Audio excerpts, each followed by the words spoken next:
¿Qué más se ha sabido después del gran operativo del fin de semana? Como consecuencia de la detención y después la muerte del Mencho, que ha ocurrido en diferentes partes del país, las nóminas que se han revelado en relación a los pagos que el cártel Jalisco Nueva Generación daba, otorgaba o imponía a diferentes autoridades. De eso y mucho más platicamos con Manelik Castilla, excomisionado de la Policía Federal. ¿Cómo estás, Manelik? Muy buenos días, bienvenido. Muy buenos días, muchas gracias. 8 días después, una semana después, lo que nos venimos enterando. Sí, bueno, nada muy diferente a lo que retrata a los grupos de la delincuencia organizada. Estas nóminas, si bien tienen un impacto mediático por tratarse de aquellas que manejaba el recientemente caído Nemesio Ceguera en su última morada, Exacto. No se diferencia en nada de las nóminas de cualquier grupo de la delincuencia organizada. Vamos a explicarlo muy brevemente, Héctor. La delincuencia organizada, a diferencia de otras manifestaciones delincuenciales, tenemos que empezarlas a ver ya no solamente como grupos que generan confrontación, disputan territorios y generan violencia. Son empresas criminales. Empresas criminales que tienen una lógica financiera. Podemos ver, y es bien interesante que la gente conozca esta parte, muy básica, casi como las que llevaban los señores de los abarrotes antiguos, la libreta. Y algo bien revelador, Héctor, ve por cuánto se corrompen autoridades locales del nivel más básico. Sí. Pero más importante, ve por cuánto exponen la vida los pistoleros, los informantes. Estamos hablando de verdad de montos muy bajos y que rompen con esto la idea de que la delincuencia organizada paga, es atractiva, y me parecería un ángulo muy interesante para estudiar este hallazgo de nóminas. 4,000 pesos, por ejemplo, por poner un punto, un elemento, ¿no?, de partida a un pistolero. ¿Qué hace un pistolero? Un pistolero es un asesino. Ah. Una persona que está al servicio del líder criminal y que arriesga la vida por este monto. Eso es, creo que un ángulo que tendríamos que ver, y fuera de ello no hay diferencia alguna entre la manera de llevar la administración de un grupo criminal. Me parece que ahí están mezcladas nóminas de las células locales, regionales, y hay que diferenciarlas obviamente del complejo entramado financiero que esto a nivel internacional genera. Pero yo la primera vez que vi una nómina, Héctor, fue en el año 2008. Recuerdo muy bien, en un aseguramiento, y no se diferencian en nada. Nada, eso es. Hay un patrón básico. Hay un patrón de pagos gerencial, ¿no?, muy rudimentario, podemos decirlo así. No hay un Excel, sí, por un ejemplo. control de su empresa. Un control de su empresa. Hasta las faltas de ortografía se repiten en uno y otro lado. Nos habla, en realidad, del perfil de los que están detrás de esta operación. Ahora, déjame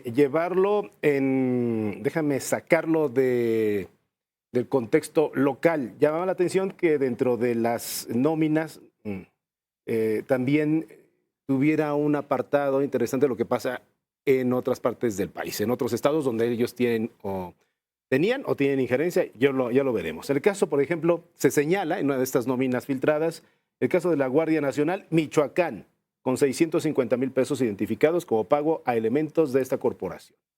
Es decir, de Jalisco, tenían ese control de pagos de nómina a elementos de la Guardia Nacional. Hay que investigar si es que esto es real. Solamente conocemos un documento a mano, ¿no? Y son indicios que se tienen que investigar. Claro. Nosotros siempre lo hemos dicho, Héctor, la delincuencia organizada alcanza su poder a través de la corrupción, a través de la cooptación de instituciones o de personas. Decíamos en alguna ocasión que puede más un traidor que 1000 valientes. Así es. Gran frase.